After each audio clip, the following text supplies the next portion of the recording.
Hi, everyone, and welcome to the Global Foster Care Warriors Conference. At this time, I welcome our speakers and our Master of Ceremonies, Dr. Lakeisha James. She's the CEO and founder of Designer Events by Lakeisha.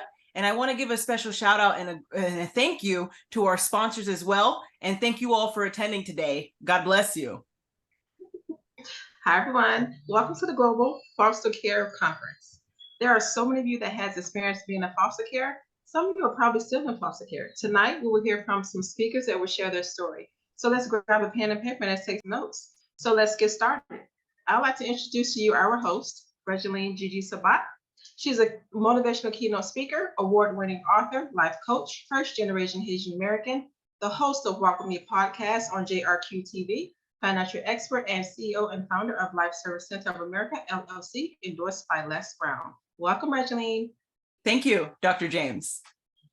So let's get started. I'm going to introduce to you our keynote speaker, Dr. Mark Sherwood. He's a neuropathic doctor, and Michelle L. Neal Sherwood, doctor of osteopathy, DO, have a full-time wellness-based medical practice in Tulsa, Oklahoma, called the Functional Medical Institute, where they adopt a whole person approach, which is outcome-based, looking at each individual's unique needs. We're all unique.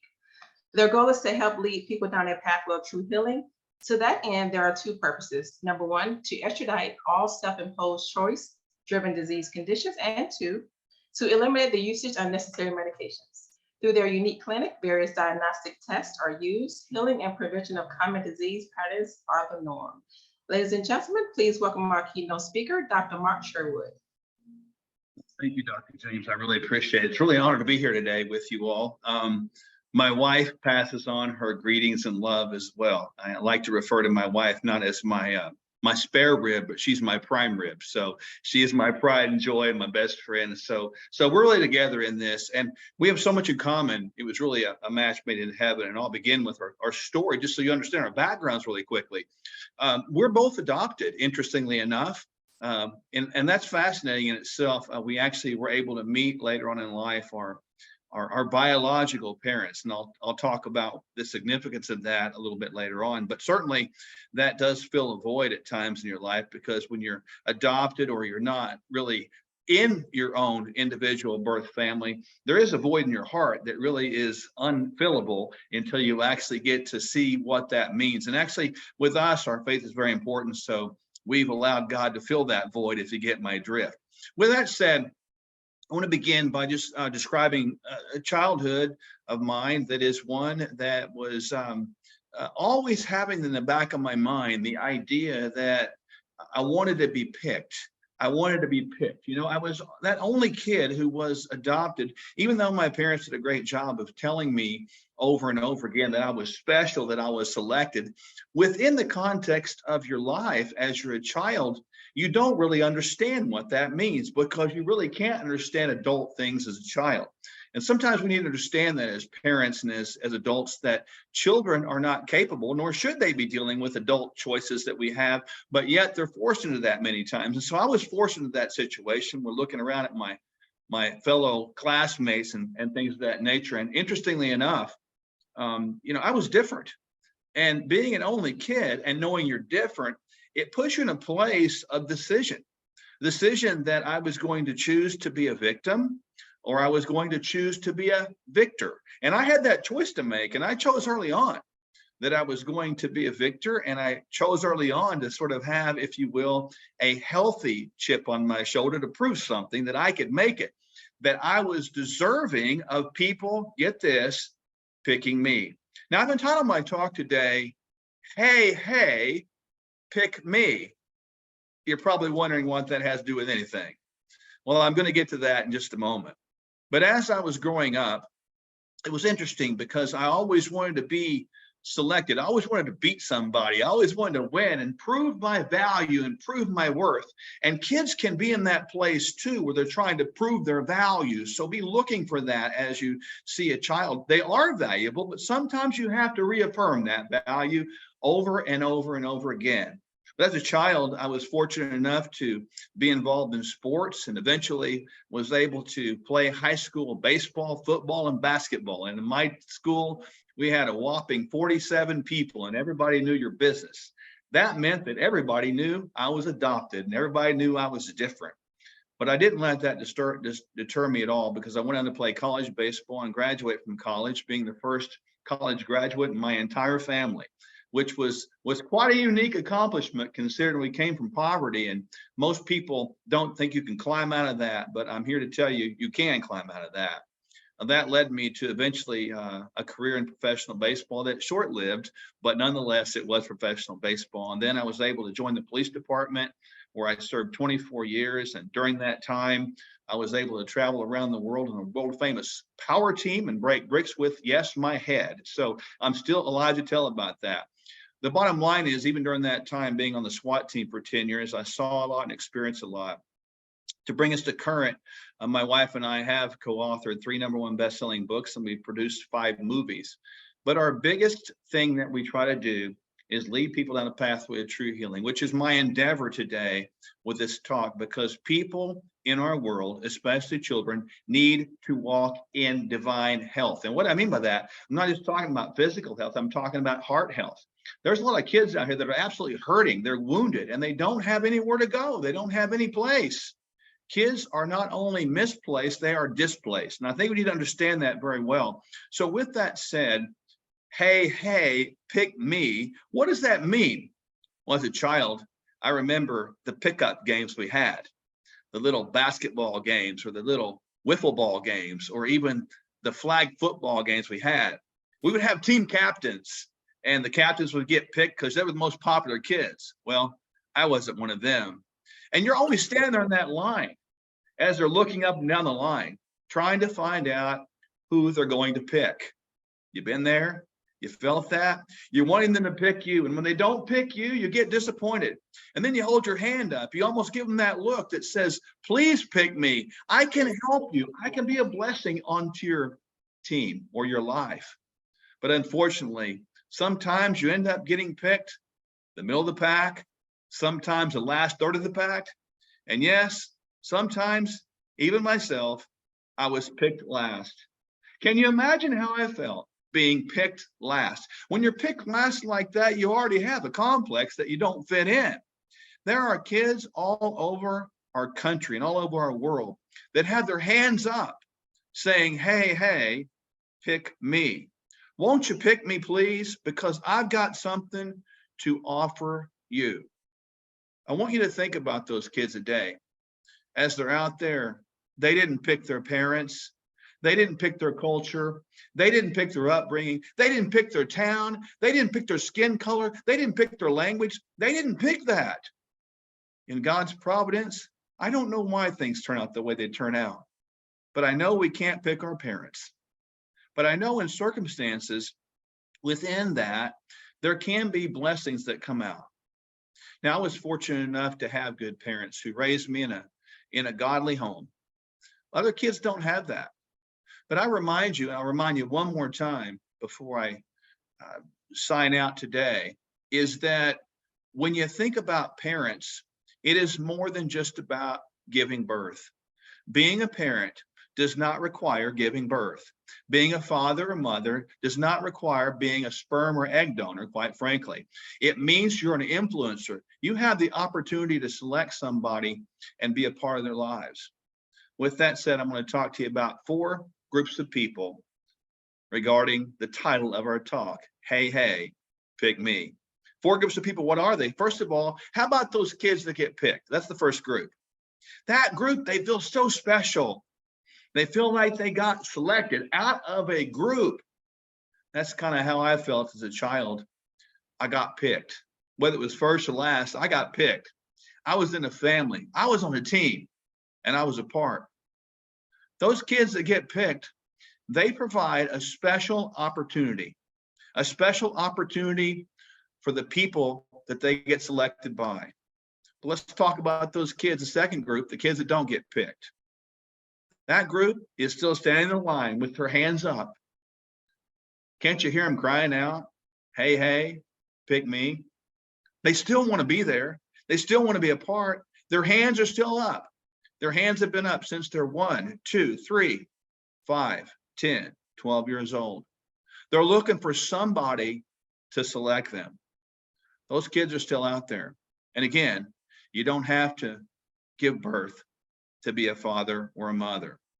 The third group I want to talk about is this. What about adults that actually make a selection and make a pick and get involved? Those adults have an opportunity. They have the greatest opportunity in the world because they can change a generation by raising their children. And again, we don't and should not take this for granted. The ability to change a generation is something this world needs right now. It's been said that if you lose a generation, you've lost a generation forever. If you lose one generation, you've lost 4 generations. We must absolutely take back this generation by taking the opportunity as adults to get involved and lead children in the way they should go. I believe the Bible in Proverbs talks about that. Sometimes we don't think about what it means, but you don't even have to take a child under your roof to lead a child. You can lead by example. You can lead neighborhood kids. You can lead your community kids. You can lead even other families' kids by being a good adult. Let's talk about that fourth group, the parents that don't pick anything. They know they should. They're living this idea of what if, could have, should have mentality. I learned a long time ago, my friends, that I'm not going to live in a would have, should have, could have way. Can't do that. I don't want to have any regrets in life. I want to take every opportunity I can to be the best I can be. And with that said, the parents that don't make a selection, that can be a parent and don't, that can be influential and don't, boy, what an opportunity they missed. We must not be those people. If you're here on this particular conference and you feel like there's been a tug in your heart to get involved, guess what? That tug is real. That's that child saying, hey, hey, pick me. And it's really a tug on your heart that you've got to get. You've got to really receive that thing, because that tug on your heart is really their heartstrings pulling at yours. When I think about this whole idea of children as they go through life, yes, they've got their hands up to say, hey, hey, pick me. But friends, when their hands are up, get this, most importantly, their hearts are open. Their hearts are open to change. They want to have someone pour into that heart. And just like me as a young boy, to fill that void that only God can fill. You see, he uses people like you and me. He uses adults like you and me to pour into the lives of other children with life, with hope, with opportunity, with blessing. With this idea of hope that they can have, that gap, that void is filled. It's filled with something only that God can do through a willing vessel. Those willing vessels out there, all of us. Do we have the courage to make that selection? Do we have the courage to make that pick? Because the children all over the world, millions and millions of children, are saying, hey, hey, pick me. And instead of a statement, I think they're asking more like this: won't you take a chance with me, please? Won't you take an opportunity with me? Won't you let me see if I can fit in and be a part and a contributor to your family? What an amazing opportunity we have. We think that erroneously, once again, that we have to actually physically give birth to a child to influence a child's life. But folks, that is not true. I look at all of the professional athletes out there that have an opportunity to be a father, that have an opportunity to be a mother, that have an opportunity to influence many. The platforms we all have, they mean something. That platform may mean that you influence people from a group. That platform may mean that you influence a child by taking them under your roof. That may be permanently, that may be temporarily, that may be for 1 week, 1 day, or 1 year. But folks, it's an opportunity, because those hands are up. Hey, hey, pick me. And those hearts are open. Won't you hear those hearts cry? Don't you see those hearts open? When you do, you should act. Because to withhold that, not only are they missing a blessing, but folks, you're missing a blessing too. Because you see, when you bring somebody in your fold as an influencer, you find out that really they influence you even more. those children have more to give than just a home that you think you're giving them. No, they have a life to give you. So with that said, the heart's cry of these kids is, hey, pick me. I encourage you with all that I am to respond, to be a part of that, to understand the cause is greater than we can ever imagine. We cannot, must not lose the next generation. Folks, we have one shot at this, one shot alone, because as that clock ticks, time marches on. And the aging process marches on as well. And every day that goes by that we don't act is one day we lost an opportunity. Let us not neglect the opportunities any longer, but let us respond and be willing to select that person that's standing on the sideline in a big old line saying, hey, won't you pick me? They need a hug. They need hope. They need their heart filled. And somebody, and it's you, is that person that only God selected to do that. So I encourage you to consider that. God bless you guys, and thank you so much for the opportunity to speak. There are millions of housewives out. Thank you, Mark. You're welcome. Thank you so much, Mark. I have a question. You said you used to break bricks with your head? Yes, the How did Power that Team. feel? Yeah, many of you might remember this group. They traveled around the world, and it was an evangelistic tool. We used to break bricks with our head and arms and run through 2x4s and run through big slabs of ice and rip phone books in half. And yes, you're thinking this now, I know. I can still do that. But do I do that? My wife says absolutely not. Awesome. Awesome. And you know, I'm a firm believer. It doesn't, we go through things for other people, not for ourselves, even when we're growing up. And it's like you went through that for a reason and to help the next person, because we are the voice for the voiceless ones. Thank you so much, Dr. Mark, for sharing your story. You're welcome. Thank you guys for having me very much. You're welcome. Our next speaker is Connie Fife. Connie Fife is an entrepreneur, best-selling author, philanthropist, leading business strategist, radio personality, mentor. She has supported thousands of high-performing entrepreneurs for over 2 decades with her transformational power. Ladies and gentlemen, please welcome our next speaker, Connie Fife. Thank you. I'm so happy to be here and to share and to follow from Dr. Mark. Following Dr. Mark is going to be a bit more challenging. Well done, and so many things that were well said. But I want to talk about, I'm a big kid now, and how growing up is mandatory, but adulting is optional. And I heard that quote as a young girl, actually by the comedian Carol Burnett, who said every person is born, to age and someday we die, but how we live our life is associated with our physical, with our mental, with our physiological, and it changes also along with health issues. And so a little bit about my backstory. So I grew up with my grandmother. My grandmother raised me, and she died shy of my 16th birthday.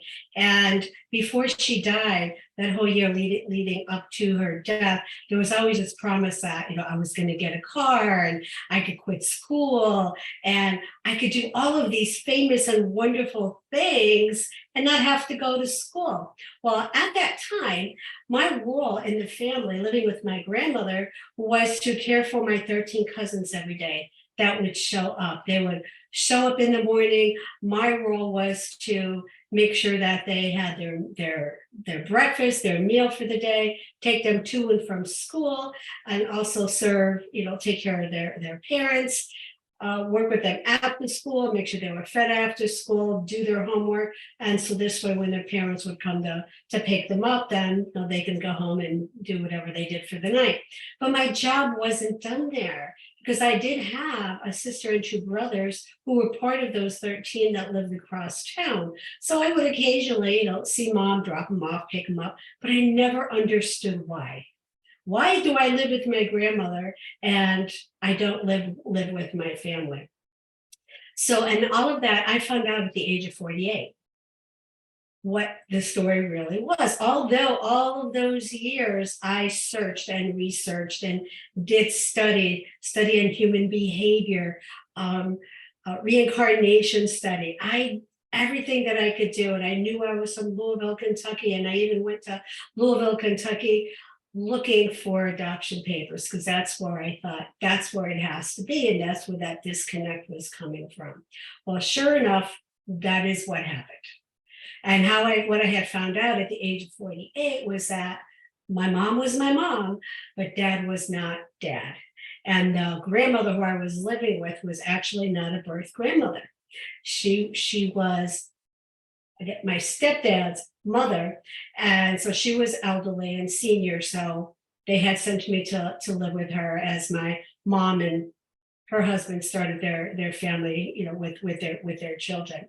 So finding that out and understanding human behavior, it was really a gift for me to fully now understand and embrace what had happened. And during this time, because I focused on my career, I became the CEO for Girl Scouts at Penns Woods Council. And at Penns Woods Council, a lot of the girls are low income, girls that come out of foster care, the foster care system. So I got to know some of them pretty well. I like to go visit with them at camp or at their council meetings. So when I would visit with them, they would tell me their stories. And of course, I would ask the questions, what do you want to do in life? What do you want to do with your career? And most of them would say, oh, nothing. Or, the one girl that comes to mind, and she said, I said, are you going to go to college? What do you want to do? And she said, no, my family can't afford that. So that'll never happen. And, and so I encouraged her again more. What is it that you wanted to do? She wanted to be an editor of a newspaper. And she was in 7th grade at the time. And I said, here's a suggestion, go back to your school, talk to your counselor, and offer to start a newspaper in your school. And that's what she did. And she actually moved on and she did become an editor at the New York Times. And there were so many stories such as that reminded me back when my grandmother died before my 16th birthday, and I took a full-time job, and yet I was still cleaning houses, caring for neighbors, running errands, babysitting, even ironing men's shirts. Because at the time they were not permanent press. So that was something I did. Anything I could do to make money so I can live. And at that point, I was pretty much couch surfing, staying with different family members until I did end up back with my mom and dad. And we didn't get along and I was out quickly. So I managed to make my way. I even, to go to school, there was no encouragement from the family, and it took me 20 years, but I did finish with my MBA. So again, like Dr. Mark said, don't let anyone tell you that you can't do it. I know for me, when somebody says you can't do it, it makes me an even stronger person that I will do it. So a lot of those stories then, continued moving forward. And as I still, was not clear or not understanding why I had this broken relationship with my family. And like I said, then later on finding that truth, but that gave me the clarity to go back and say, I know what it is that I need to do. I know the reason that I was put here on this earth. And it wasn't, to just grow old and ride off into the sunset, but it was grow old and enjoy the journey. But not just that, but help those kids. And I found, again, going back to those kids out of foster care, that they don't have the direction. And that's what I felt that I didn't have, because people would say to me, oh, were you in foster care? I'm like, no, I wasn't, but I have the experience as if that was happening in my life. And then also to see a lot of these young girls, I knew that had to be the way or the journey that we took. So with that, and the introduction was all about our agency, and we work with a lot of celebrities and pro athletes as well. But I actually work with them to become mentors of young adults who are aging out of the foster care system through our Born Life Foundation. And so I was going to share just a little bit quickly here about what the foundation is. I know I have a share screen. And if it's big enough here. So beginning of renewing life. And that's the biggest thing. And again, living in Los Angeles, I see so many kids living on the street, just pulling at my heart. And I kept asking them, what can I do for them? What can I do for them? And I would go and sit with them and have conversations with them, and and understand their stories, and to get to understand their backgrounds, and how did they get here? And I started reaching out to social service agencies. How can I help you? How can I serve you? And for a lot of years, we took in exchange students, and then we were looking at, okay, do we bring it into foster care? But because we moved so many times, it just, wasn't going to be possible. But I wanted to see how we could help. So this is why I started the agency. And through those conversations, a lot of it is about beginning over. How do I begin over? How do I have a new life, something that I can move forward and look forward to? So that's where we came up with the name Born Life. Born meaning you're born into this life, not by choice, but you're born into this life by circumstance. But how do you renew your life? How are you embraced in your life? How do you be recognized? And again, being able to work with the parents of those that bring in the fosters, but also these young adults that are coming out of the foster care system without any guidance. And how can we help them? So through the agency, we created it where it is a 365 mentoring program that we are bringing to these kids aging out and showing them and giving them the direction through the STEAM and STEM program, science, technology, engineering, the arts, and also the math, and showing them that they are the future, because they are the future. They're the future of this country. They're the future of the world. And unless we're helping them and supporting them and giving them direction, we can miss opportunities as a society. And so how do we bring these individuals together to create this ecosystem where everybody is helping everybody? Because at the end, we're all connected. Going back to Adam and Eve, we are all connected somewhere along the way. And, going back to John Lennon, imagine if we could just all get along, and how much better the world would be. And this is the whole intent, again, of the Born Life Foundation. Born Life is where you educate your body, your wisdom, your soul, and kindness is the way to become stronger, because there is, we want this to be a world where there's no discrimination, and only through the creativity of life unified will we improve ourselves, and we will not harm the innocent, nor abuse our traditions, nor abuse ourselves. And that is the whole intent of the foundation, and the Born Life Foundation, is being able to give back, to mentor young adults coming out of the foster care system, to give them all of those tools and show them that there is a path forward, without having to live on the streets, without having to, do drugs or get pregnant at an early age, because we see so much of that. Or, I can go on about the different social service organizations that we work with, even, those that are the voice for the children, whether in the court system or any other system such as that. But that was my intent, and how I saw that I can give back, how we can give back as an organization. So, part of what we do in the agency goes to supporting the organization, goes to supporting Born Life, or goes to supporting those young adults, again, that are aging out of the foster care system. So when we look at we look at this, and there was an interview with a 20-year-old girl who, looking at her, she looked strong, and this is part of some of the interviews that I had done for my personal book. I had interviewed over 50 women, and almost all of them talked about how they were from the other side of the track, or they were in the foster care agency, or there was some type of adversity in their life which made them stronger. And today they're CEO of corporations, they're business founders, and they're doing so many incredible things. And that was an eye-opening experience for me as I was doing the interviews. And there was this one gal that was interviewed, and she was homeless in New York City, putting herself through college. And then after you heard her story, I mean, it was just tears in your eyes. I mean, I later, brought her in and I worked with her in her agency and got her some speaking opportunities. But you would think, so, what she went through, that she would be angry and, just not wanting to talk to society or the world. And she spent years and years bouncing from one foster care to another again, or living on the streets with her mother at that time.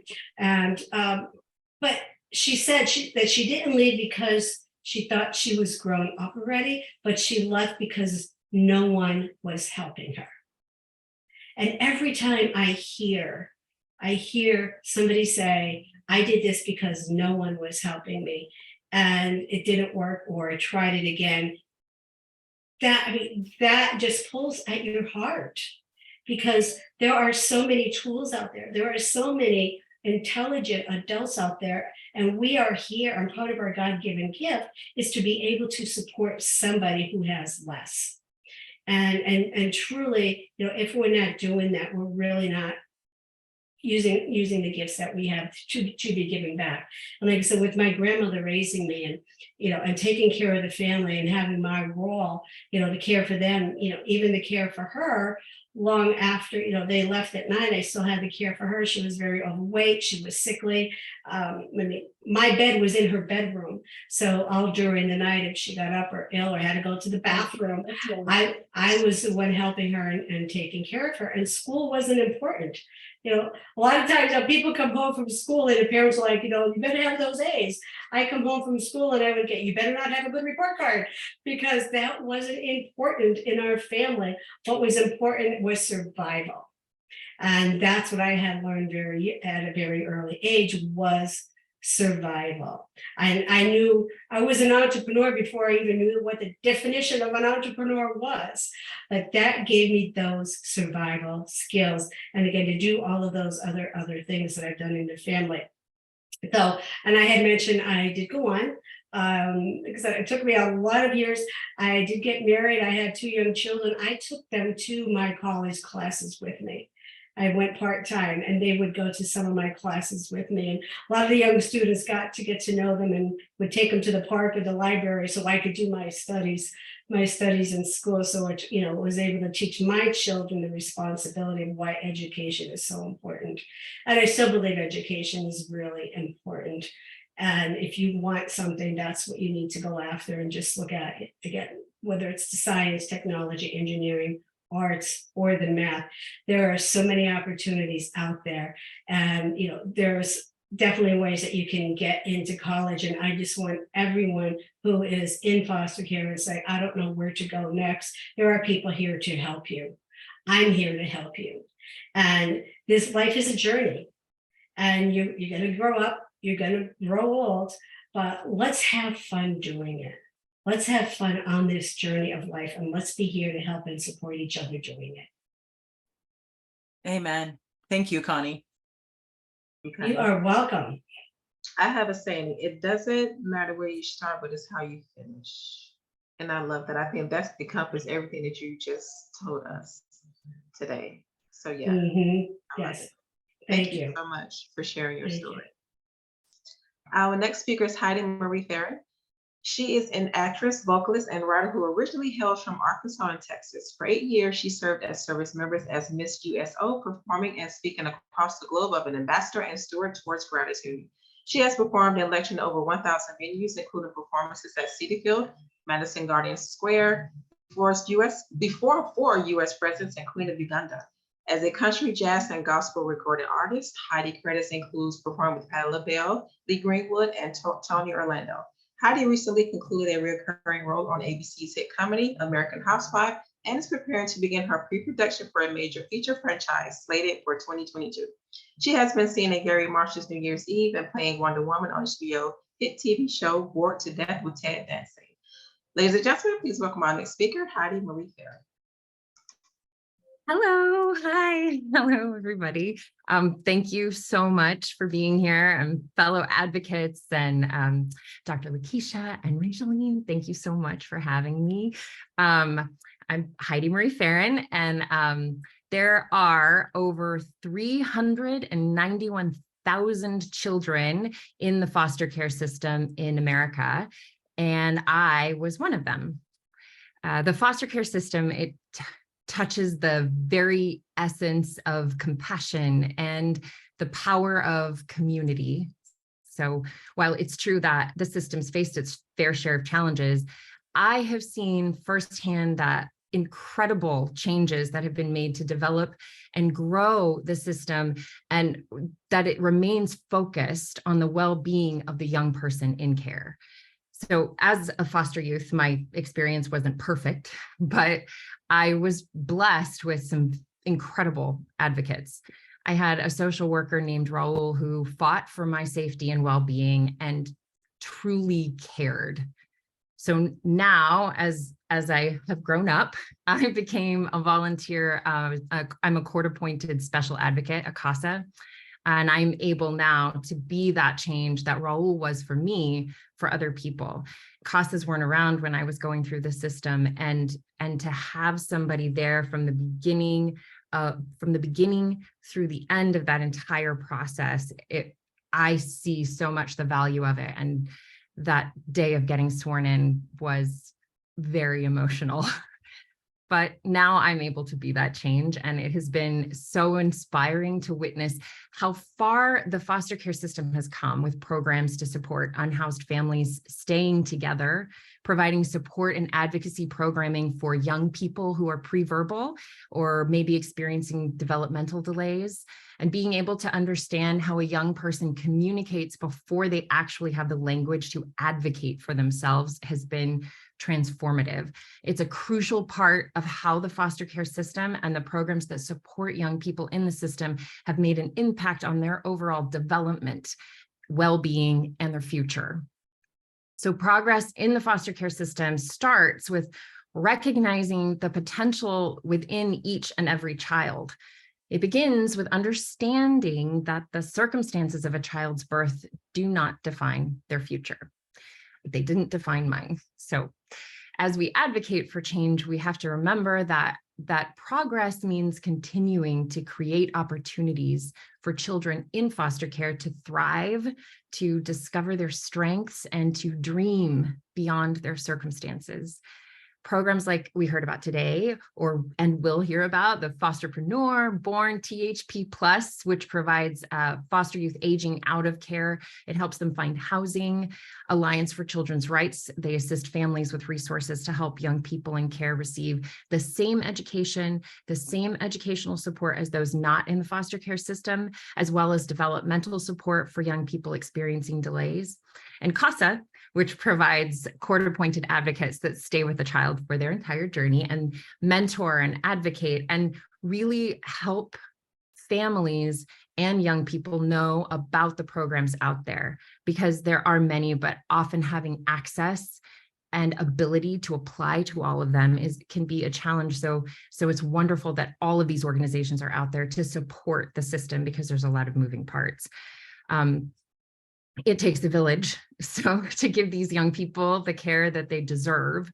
And we as a community beyond the foster care system have the opportunity to support its services by advocating for policy, challenging stereotypes, continuing to nurture an inclusive and supportive system, which is very, very important as children are developing. We can be the mentors and role models that foster children need to believe in their own potential, and we can foster a sense of belonging and show them that they are not alone on this journey, which is something that I struggled with deeply. Progress in the foster care system is not the work of a single individual, but the collective effort of a compassionate society. We need foster parents who open their hearts and homes, social workers like Raul, who advocate tirelessly, and policymakers who are committed to creating a great system. And we can achieve remarkable progress together. And being in the system, for me, helped me find my voice at a really early age.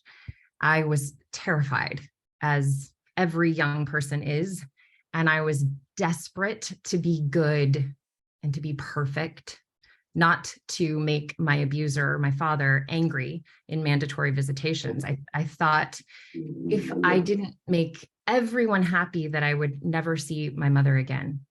And if my social worker hadn't empowered me to make my desires clear, to share my story and to stand up for myself, I would not be here today.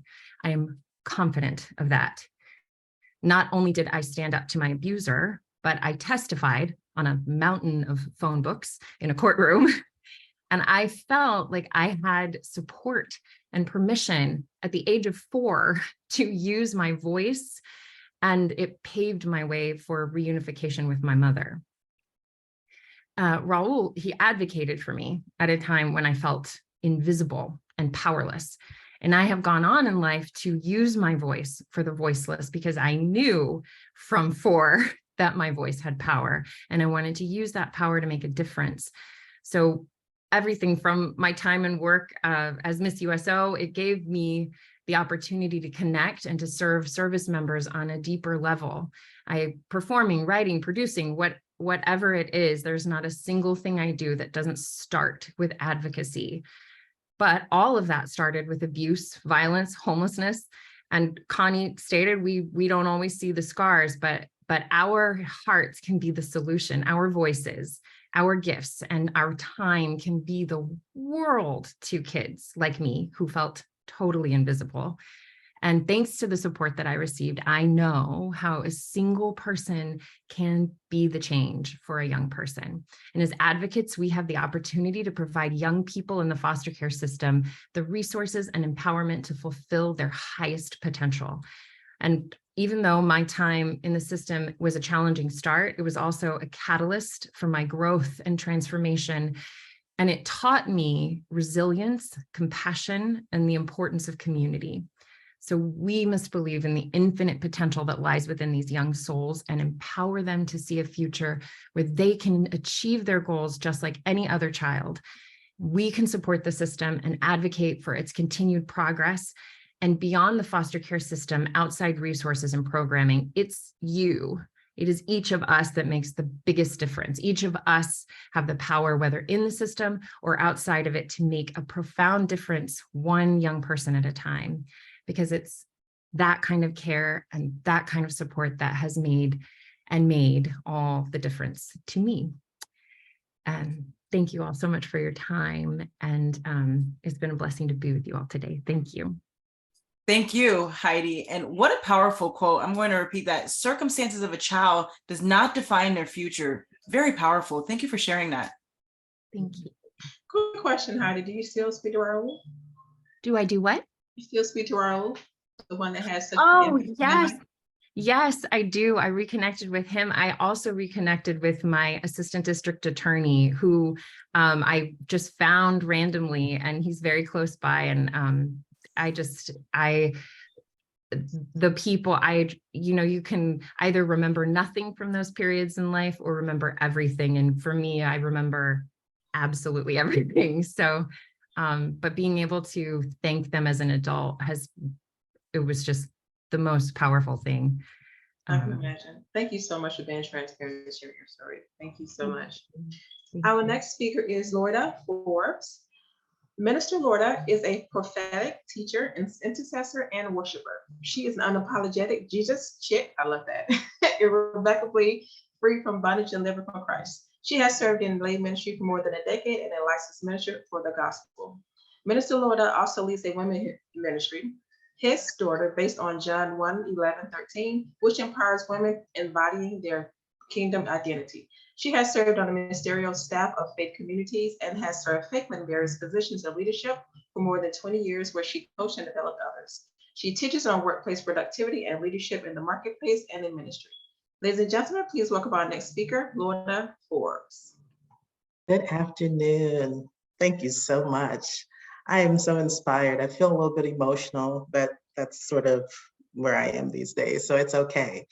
I am so honored to be here, and listening to your stories it's just brought up so much more of the experiences that I went through. Today, I'm sharing from the parent's perspective.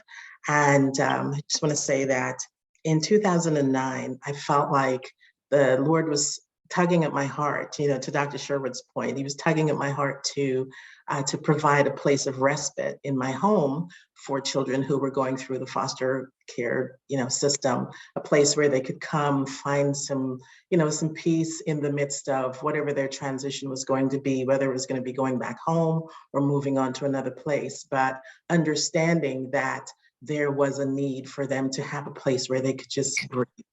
And I was childless and I was in my 40s and I thought maybe it was something I ate. So I kept moving. However, it happens in your 40s, right? But I got the tug again a year later. And so my husband and I went through the preparation process within our county. And we waited until we went through it. It was very long, like they dug into every part of our lives and caused me to also re-examine a lot of my journey, which had involved some emotional trauma, healing from grief, healing from sexual assault, those type of things. And so I had done my work, my inner work, to get to a place of providing peace. And I felt like, okay, well, God was asking me to now provide that peace because, our circumstances don't have to be similar, but they have a common thread of understanding and pain and healing from pain. And I said, yes, Lord, I will provide that for someone else. We kind of forgot about it actually, because it took a while. I was at a conference in Florida, minding my business, sitting in a restaurant, 2012, right? Some time had passed and I got a phone call while it was at lunch saying, hey, we have a sibling group. And I had stated that I would take a sibling group because of talking with adults who had come through the foster care system and had told me about the trauma of being separated from their siblings and just how heart-wrenching that was. So we said, yes, we will open up our home to a sibling group. So over the course of a week and a half, I became the parent to 2 kids. People get 9 months to prepare. I got a week and a half. And so they were 3 and 7. And I just I felt like there were just a couple points that I want to share with you in the time that I have. I called Alexa, I'm sorry. I checked in with Alexa and I said, hey, how long does it take for boiling water to get back to room temperature? And the answer was, it depends on how long it's been boiling and it depends on the cooling agent. And it was so profound to me. It might seem like, it's really random, but I thought the children who come through the foster care system are at some point in that boiling process. And we as parents are the cooling agent, and our consistency, our love, our compassion, our steadiness, our hospitality is what helps them to understand that they can go back to being room temperature. Because a lot of children, whether they are pre-verbal or not, are in survival mode. And they are looking for consistency. They feel like you're the enemy until you show them otherwise. And so we had a week and a half to childproof our home. We got things together to help them and realize when they came that there were 4 A's that we needed to put in place. And that's what's helped us over the course of the past 11 years of being foster parents and then adoptive parents to walk through this living, loving, learning. Not perfect, but I would like to say that in talking with our children now, the ones that we have adopted, that we have had a modicum of success. Let me say that, okay? So the first one is that life calls you to participate. And we have been prepared regardless of what our circumstances are. There is something in your life that can be the ingredient in someone's recipe for success, someone's recipe for love, someone's recipe for change. And so we have to see that we have something to contribute as a potential foster parent. I also want to say that we have to look at an appraisal. That's the first A. There are 4 A's, right? There's appraisal, adjustment, application, and attention. The appraisal is the self-inventory. What has been your journey? How have you come through a place of healing? How will you be able to provide hospitality? How will you be able to provide something that's of strength? And what is your weakness as you reach out to love someone that you are not familiar with? You don't know how they were brought up, but there is trauma in their life that is going to require stability in your life. And so I felt like being in a place of healing was going to provide for our kids. One was 3, one was 7, that we ended up adopting. My 3-year-old was wearing 24-month-old clothing. He was that small, and he was suffering from the failure to thrive.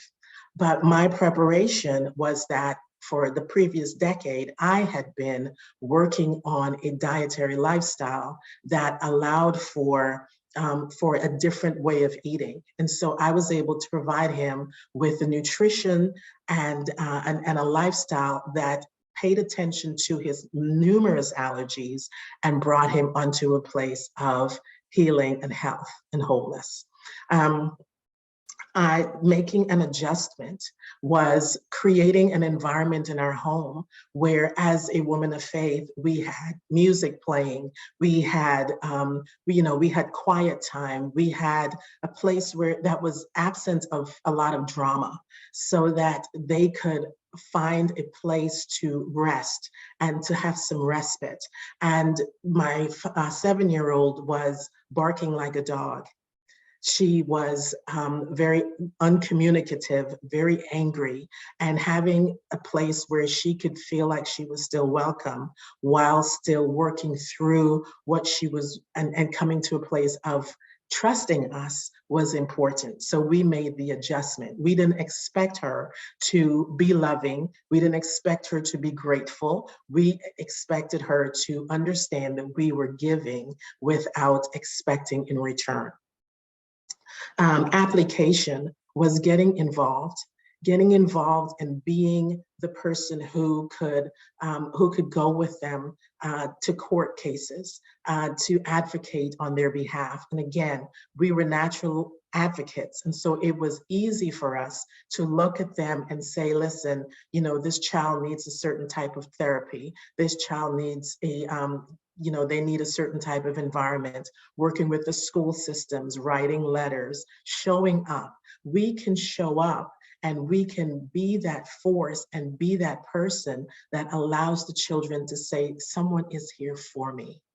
And I don't know, what I do in the workplace is teach workforce productivity. And one of the things that we talk about is Abraham Maslow. He was a psychologist who worked, well, he's passed now, but one of the things that he talked about was the pyramid, and getting from the lower level all the way up to self-actualization.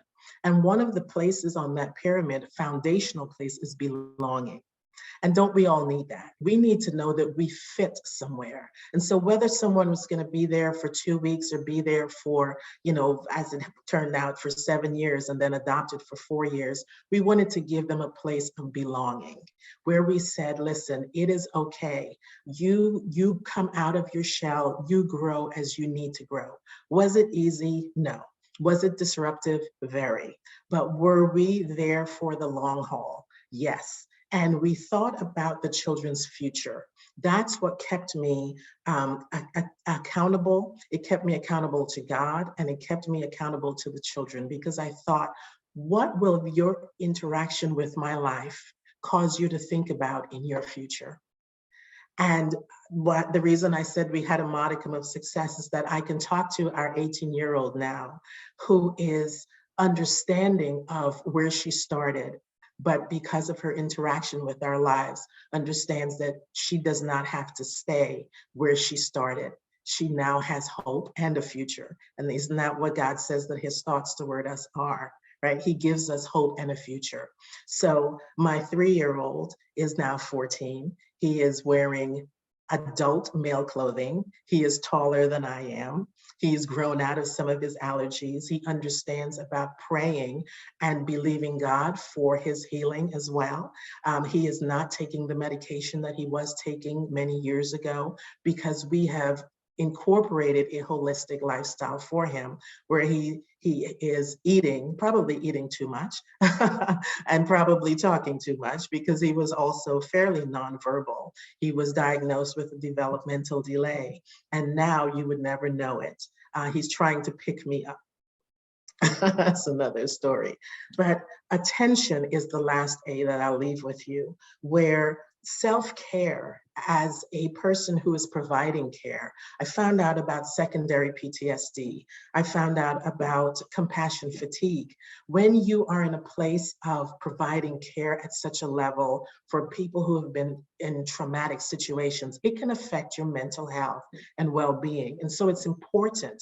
We had to realize that in loving them, we also had to love ourselves. We had to find out what their particular maybe co-indications were, that we were able to get them medications for diagnoses, ADHD, borderline personality disorder. There were different things that we had to get involved and to pay attention to them. We had to pay attention to environments that were triggering to them, so that we could provide a blanket around them, a wraparound, and keep them from being in triggering situations. So it is, I want to say that tugs on your heart are whispers from God. And that when we pay attention, because life is very loud, but when we settle down and when we listen, I believe that God shows us where we can contribute to the betterment and make a difference that matters. Thank you so much. I don't know if it's been 10 minutes or not, but that's what I have to share. And I hope that it has helped someone. It helps someone who is thinking about becoming a foster parent, and that I appreciate your allowing me to contribute today. Thank you. Thank you, Ms. Forbes. I appreciate you. And we do have some comments that came in the chat. It says, Heidi Marie, thank you for sharing your story. One of our programs for our volunteers is Be the Voice for the Voiceless. It also says, God gives us hope in the future, Ms. Forbes. You just shared that. And also, tugs on your heart are whispers from God. Thank you. Absolutely. I like those 4 A's, Minister. Appraisal, which is self-inventory; adjustment, create an environment; application, getting involved; and attention, self-care. Yes, I think all of us can apply that in our lives right now. So much going on. Thank you so much for sharing your story. And thank you for all you're doing for your children, because I know that love that you and your husband gave them is a pure reflection of who they are right now and who they are going to become when they get older. Thank you so much for sharing. Thank you. Our next speaker is Trina Payne. Trina, I don't have a bio from you. Can you tell us who you are, and then you can go at it? Yes, I can. Thank you so much. I'm having a little computer moment. Okay. All right. Thank you so much, Gigi Sabat, for inviting me. Thank you for Loida for mentioning, that I may be someone that would be a good fit for tonight for this summit conference. I'm excited. I just first want to say, before I share my experience and what I've been doing, I'm excited and inspired by everything that you all have talked about so far. I'm full of, as Lord had mentioned, emotion. I'm just really want to just cry. I'm just, the things that you all have shared, being willing to put it out there to the world is just amazing. My name is Trina Payne, and I have been working in the child welfare system, won't say foster care, but the whole gamut of child welfare since 2001. And I'm just super excited to be able to come tonight and talk about father engagement. I've had an opportunity to be able to work with nonprofit organizations that provide foster care to children, whether it's foster homes, independent living programs, and also group homes.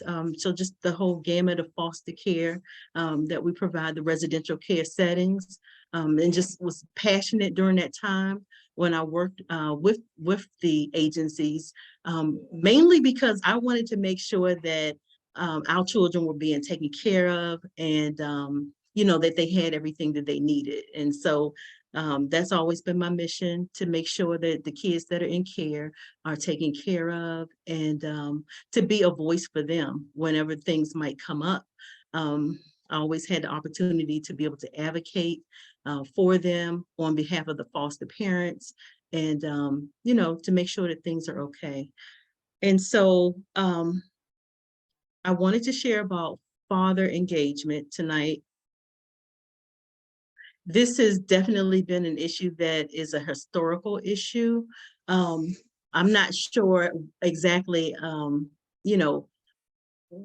how long it has been an issue, but I do know that on a national level, father engagement, we call it father engagement in child welfare, but just the issue around being able to really have true engagement, really be able to involve the father, the biological father of the children in foster care, is something that is being worked on a local and national level at this time. And I just wanted to be able to put out kudos and be able to promote that and share a little bit more about that tonight. It's the voice of the father. So I heard about tonight about the voice from a couple of the speakers being able to be heard, and the importance of being able to be heard as a foster parent, being able to be heard as a child that was in foster care, and the importance of that voice is so important. And so we definitely want to make sure that we promote the voice of the father as well. The father, the biological father that is for different reasons may not be involved. And sometimes the father may not be involved because we may just need to do a search for the father to get him on board. He may be not involved physically because he may be incarcerated, but that doesn't mean he can't have a voice. He still can have a voice in his child's life. And we always want to just promote and advocate for that voice of the father. There's so many different reasons why the father may not be involved. And I want to just stop right there and just share, even on a personal level. I know that myself, because I didn't actually meet my biological father until October 2021, October 1st, in fact, 2021. And the first time I talked to my father, I could have just dropped, literally. I was full of emotion. He was full of emotion. And it took us quite some time to get through that emotional stage of connecting and learning about each other. And so here I am working in the foster care system and seeing the impact of children not having their fathers be a part of their lives, and being a grown woman and never having met her own father, and literally walking around experiencing that pain, that wound, of it's almost as if you're walking through life and you only know half of who you are, because you know your mother, all your family, and I have plenty of relatives on the maternal side, but literally there's a blank slate on the father's side, and it was just the weirdest thing. But once I had a chance to connect with him, I actually had a chance to see, wow, I had really been missing out on a lot in terms of being able to connect. And so that's why I'm just really passionate about making sure that we have fathers involved. I did discover that it wasn't that my father didn't want to be involved with me, which sometimes, we have fathers that just, for whatever reasons, they're not in a position to be involved in their children's lives. It was because he simply couldn't locate us. And so for whatever reasons, that's why I say it could be any reason, why fathers are not involved in the children's lives, but we find that out by actually finding them and doing all that we can. And one good thing in the foster care system is that if a child has been in foster care for some time, over time, they've collected information about family members, and they've connected, there might be some identifying information. But the good thing is that we may be able to do diligent searches or find them through case mining, where we go through the files. You'd be surprised the type of things you can find when you actually go and dig deep. You may be able to find someone with a name or an address or what have you that can link you to the next connection and find the father. there's been so many times when fathers that are incarcerated are so thrilled when they can get that connection with their child, to be able to say, I may be behind bars at the time, they can't really physically connect with the child, but they can still receive letters from the child. They can still be part of the case involvement. They can still be even at the court hearing. I mean, the opportunities are endless as far as how fathers can actually be involved once the connection is made in the foster care system. And it's just a beautiful thing when the fathers can be able to communicate and express their voices about different things. And so some of the potential barriers to father engagement are it could be difficulty identifying or locating them. As I mentioned, we know that there could be some, as I've also talked about, that just simply aren't interested. But also we may need to establish paternity for them just to make sure that they are the biological father and get them involved. Also wanted to just mention some overcoming challenges to engagement, which is just, we have to go the extra mile. So if we know someone who is in foster care and we may know that family, we can communicate and somehow get that information out there to be able to get that father involved. That's so important. We also want to make sure that we get additional information about where their whereabouts are in any kind of way. Any type of information that we have is just extremely important in order to do that. Visitation, a lot of times children, they don't always get a chance to visit their biological fathers for whatever reasons when they're in foster care.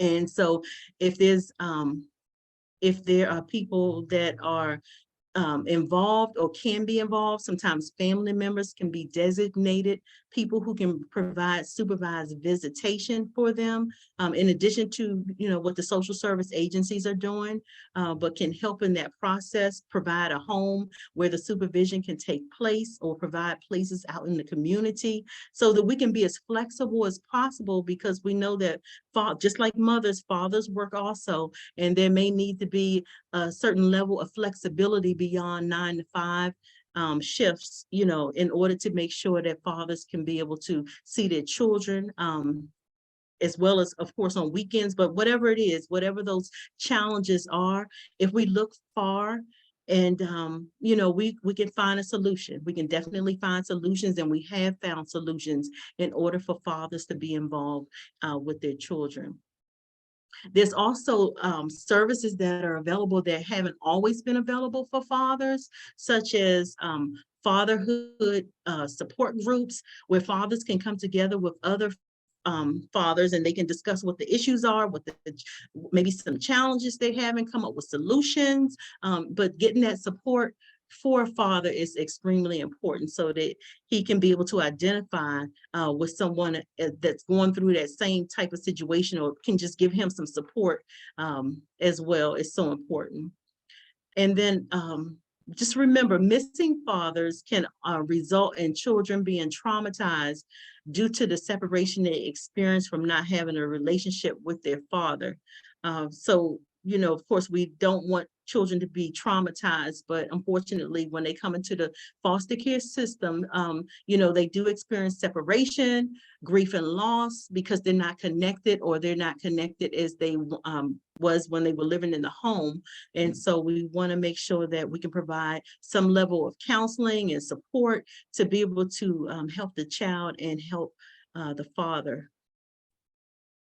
And some benefits of father engagement are: for boys, father engagement can reduce the frequency of behavioral problems. For example, even for girls, father engagement can reduce psychological problems, can reduce depression. There's a level of depression that children sometimes have experienced because they are, not connecting with their mother, or they're not connecting with their father. And so, they need support, they need counseling.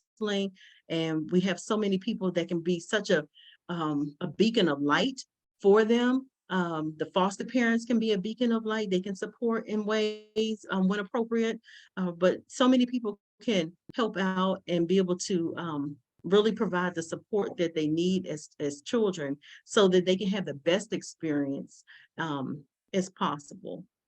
And so I don't know where my time is, but that's pretty much what I wanted to share. I just wanted to put out a shout out to the fathers that, have children in foster care, and, just tied to this experience that I had myself, just growing and going through life without a father. So thank you for opportunity. And I hope that someone heard that. I hope that someone can benefit in some way from the information that I shared. Thank you, Trina, and thank you for sharing your story about connecting with your father as well. Now, what message do you have for someone who is ready to give up because they have not met their biological father yet? Don't give up. Don't give up.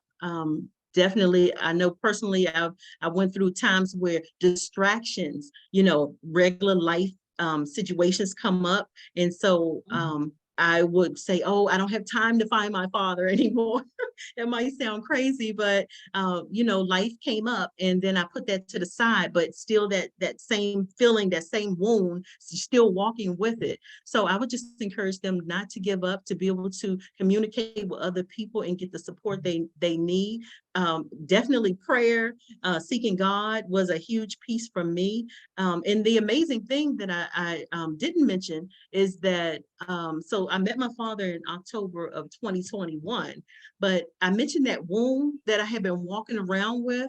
I was actually, I went to a conference and had a spiritual encounter with God, and healed. I was literally healed from that pain and from that wound based on information that was shared to me in that conference. It was a women's conference, and literally from that day, that was in 2017, I do believe.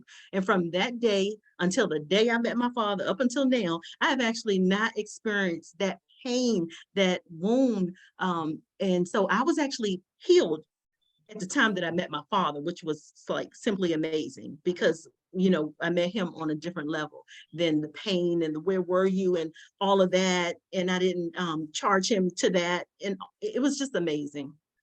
So don't give up. Amen. Thank you, Trina. Amen, Trina. Thank you so much for sharing the perspective of the father involvement. I think that's very important in any family. Thank you so much for sharing. Our next speaker is Jacob Jennings. He is a survivor of youth homelessness. He uses real estate as a vehicle for social reform to change the conversation surrounding housing and security. Using his lived experience, Jacob supports real estate professionals by showing them how to help their communities and create a lasting impact. Jason began public speaking at an investor conference in 2017, inspiring new experienced investors alike. His entertaining approach encouraged event participants to network in order to scale their businesses. Ladies and gentlemen, please welcome our next speaker, Jacob Jennings. Hello, everyone. How are you doing tonight? Fantastic. Thank you. Don't just sit there and make me be all the entertainment. We are going to have a little bit more fun to make this all exciting. Ladies, you are quite inspirational. And one gentleman, thank you for coming and speaking. I want to say thank you for including me this evening. I am excited to be here. I was not a foster youth, but I was a homeless youth. So what we're going to speak about today is hopefully going to encourage some of the children that might need some insight, as well as what we can do as adults to make it a little better. So can everyone see my screen? Yes, sir. Wonderful. Let's see if I get this right.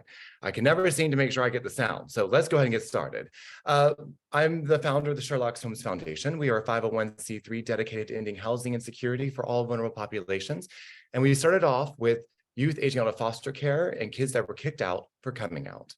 So I have a little video. Let's watch.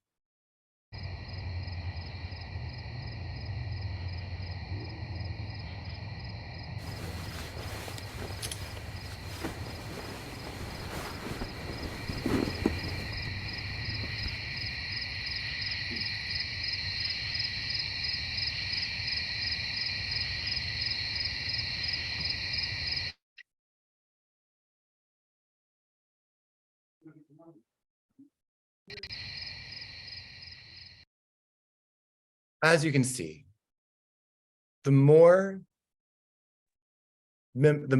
communities you're a part of that are marginalized, the more risk you are at being put behind in so many areas of life, whether it is employment, stigma, housing. And when you are LGBTQ and member of the foster community, you have even more things stacked against you. But as we know, the harder you have to climb, the better your legs look in a pair of shorts. So go ahead and hike on your boots and start climbing together, shall we? Now, who are we, the Sherlock Holmes Foundation? We are a movement. We believe that we can overcome so many issues of inequality by providing housing. Because if you don't have a home, how are you going to stand tall? It is so hard to find employment when you have no home. It is so hard to find a community that accepts you. And the more stigmatized you are, the more isolated you become. And we want to create communities where we can respect each other. And within each community, there seems to be a pecking order, no matter where you are. If you are, let's be honest, if you're cisgendered and white in America, you're golden, right? Everyone else is after that. And that does not mean it's fair, but it also doesn't mean that anyone else is better than you. So anyone who's listening who is a foster care kid, I want to say, congratulations. You're not alone and you are loved. What we want to do is give you guys the ability to see that you are more than your situation. Your identity is not determined based on the things that have happened outside of your control. And the things that are in your control are going to help you become the person that you are destined to be. That's what we believe here at the Sherlock Holmes Foundation. And I think that would be parroted through every person on this panel. Am I right? Ladies, am I right? Okay, thank you, Ms. Forbes. I thank you for the thumbs up. I appreciate it. Yes. Wonderful. Now, a little bit about me, just so you understand. I'm not going to go on too much about me, but I am a professional real estate investor, educator, ballroom dance instructor, MC, and I have a lot that I have around me, but this is the image, the face I put forward to the world. We all have one. We all have a facade that allows us to protect ourselves when we are communicating with strangers and to procure business and gain credibility. I'm going to take off my mask for a moment. I was homeless for the first time at the age of 16. My parents kicked me out because my lifestyle did not match our religious beliefs. What I now know over time is it was a lack of understanding, and it was a fear that my parents held that they reflected onto their child. I lived out of my car when I graduated high school, and I did not know that I was homeless because from time to time, I would be able to sleep on my friends' parents' couches. That to me meant I had a home to go to, even though I didn't have an address. I felt safe with strangers. Fortunately, I was in an area where being safe with strangers was possible. And that's not always the case. Very rarely is it the case for so many of the people that we're serving. I did find a way to get on my feet. I was able to go to college because I'd already gotten a scholarship before my parents kicked me out. And when the school found out about my situation, they helped me a little further. I had to work 4 jobs while going through college, but I was able to go to college to make it all happen. I didn't find a place to live until I started dating a college professor of mine. I'm saying this because as I grew older, the harder I tried not to be a statistic, the more I realized I was becoming one.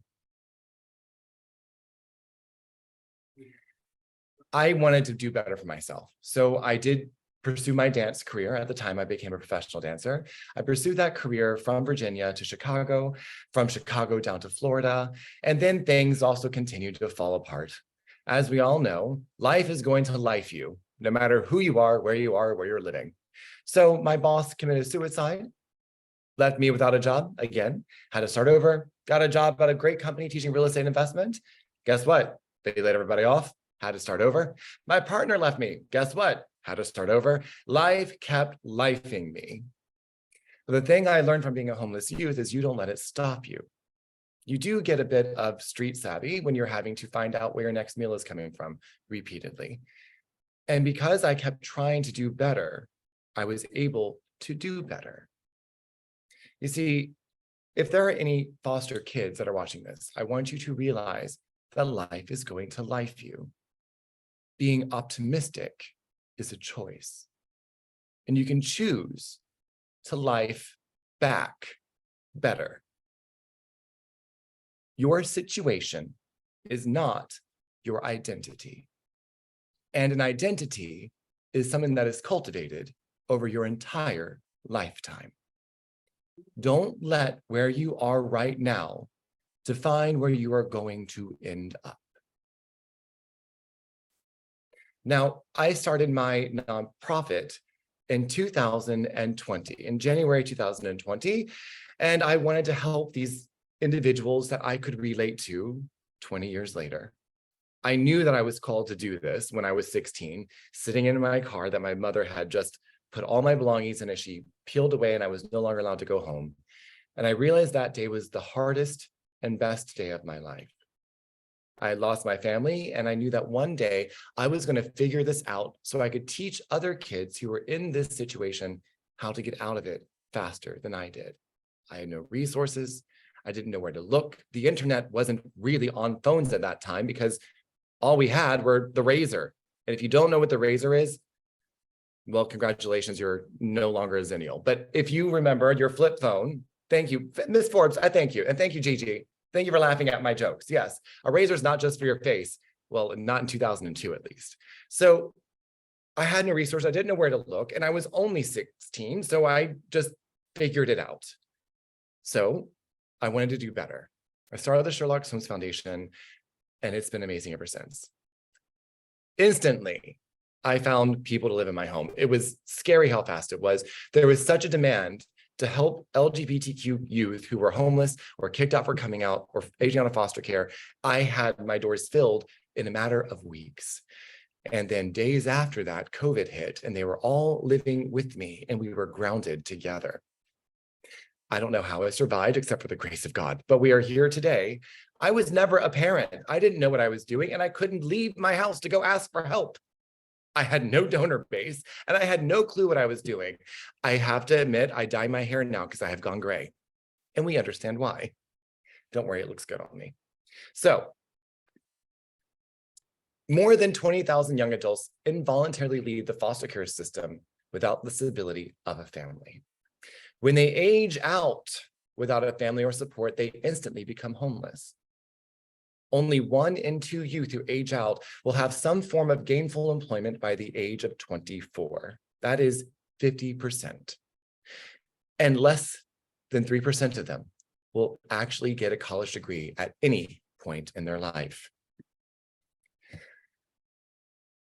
Almost 80% of inmates that are incarcerated, I didn't mean to duplicate the slide, I apologize. Almost 80% of inmates that are incarcerated have spent time in the foster care system. And 40% of aged out foster youth report to be members of the LGBTQIA community. I say this because these kids predominantly are not Caucasian. And within their own communities, they're ostracized even further. These kids bleed. These kids cry. These kids are just as beautiful. And they are still looked down upon like they are scum on the bottom of their shoes. This is why we try to help these kids the most. And what we have found in our organization is that these kids also have incredible mental health neglect. And it is something that is being overlooked, yet weaponized against them, so that in comparison to their cisgendered counterparts, their mental health looks so much worse. Meanwhile, we know any of our friends who could be cisgendered and just like us, we have several that also have mental health issues. So weaponizing mental health against these people who are already marginalized just makes them more victimized. And it is unfair that we continue to let this happen and claim that just because this child grows up and they are identified as LGBTQIA, that their mental health is the cause of it. Who cares? There is plenty more that needs to help. They need homes, they need family, they need support, they need compassion, and I don't need to understand something to be compassionate. Oh, I'm gonna get worked up, 1 second. Jesus, hold my tongue. Thank you. I'm good now. In our organization, we provide housing, employment opportunities, and a loving support system for LGBTQ and young adults experiencing homelessness so they can live fearlessly as their authentic selves. Within one of our homes, these young adults learn responsibility, accountability, financial independence, life skills, but most of all, how to love themselves. You see, homelessness is not something that people just think of as a panhandler on the side of the road. Invisible homelessness is where you have friends sleeping on couches until they're kicked out and have to find another couch to sleep on, where they go and they rent a room in a hotel for 4 nights until they run out of money because their disability check doesn't cover it, or their Social Security doesn't cover it. And then they have to go and wait until they get another check and go back to a hotel. There are people who have lived very happy lives that had one traumatizing event. They end up homeless because they didn't have the financial stability to handle that traumatic life experience. It's happening we all know someone who's experienced these things if we have not experienced it ourselves. And there are communities that are more vulnerable to it than others. The thing that's hard is more people are becoming susceptible today as our wealth gap increases, as people invest in communities and gentrify them and don't leave a place for the people in those communities a place to go, where they don't think about the communities that they are disrupting. And they look down on them as if their lifestyle is not good enough because it's not their own lifestyle. Something that bothers me, and this is what I have been telling my organization, we will never truly address homelessness until we acknowledge the relationship each individual person has with the concept of home. If you come from a home that has been abusive, neglectful, hateful, unstable, if you don't know if your power is going to be on from minute to minute, or if you're going to have food in the fridge when you get there, how do you know how to create one? If you haven't experienced this, how can you create it? And if you don't feel safe at home, why would you want to go home? If it's not a place of sanctuary and tranquility, a place where you can feel love, why would you want a home? You know, most of the kids that we have served that have come to our doors, like Jorge, he was wonderful. He was living behind a dumpster for 7 months before he found us. And when he came to the United States from Puerto Rico, he didn't speak English. He came to find his mother, and his mother was a prostitute. She brought him in only because her boyfriend, who was a drug dealer, took him in and loved Jorge and did his best by Jorge. He really did. He showed Jorge how to survive on the streets, which was by doing what he did, selling drugs. When he went to prison, Jorge lost the only male figure in his life that was stable, and his mother didn't want anything to do with him. Hence why he lived on the streets behind a dumpster. And when he showed up at my doorstep during COVID, all he had were the ratty black clothes on his body, nothing else. That's when I realized that this poor kid, who was also autistic, needed a lot more help than I could give him, but we did our best. There's a happy story to that. I wasn't planning on sharing it, but his picture's coming up in a minute. We found his sister. I didn't know he had a sister until one day he just mentioned in passing. I said, does she know that you're here? He's like, I haven't talked to her in years. Why not? I don't know. I forgot to call her. You have her phone number? Keep in mind, I'm saying this in a funny way, but he honestly didn't have the mental wherewithal to remember this because of where he was in the spectrum. I started laughing and crying at the same time, not knowing what to do. And I had him call his sister right in front of us. You would not believe how much his Latina sister cursed him out and was crying on the phone. I didn't even know what she was saying. No idea. And I just heard on the phone, but you could tell she was relieved because she thought he was dead. She was hearing the voice from the grave and she didn't realize that her brother was alive. 6 days later, she came to our house with her new baby and her husband, picked him up and brought him home. So now he is still living with his family, reunited and secure. Now they're in Pennsylvania, go figure. But that's one of my happier stories. I'm really proud of that. Anyway, I'd share that with y'all.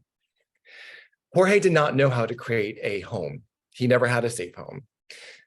He was with us during a very challenging time And he learned some skills that he's still using today. And that's changed his entire family. Now, I'm so glad that Ms. Forbes actually brought up Maslow's hierarchy of needs. This is the thing I want everyone to take note of here, because when you are looking to help serve, you usually only reach down the rung below you. But if you're going to actually do this, you have to come down your rung. You can't expect people to climb to you. You see, when you're climbing up those rocks, getting your legs to look better and better in those booty shorts, these people still haven't developed the muscles. So you can come back down and climb back up with them, okay?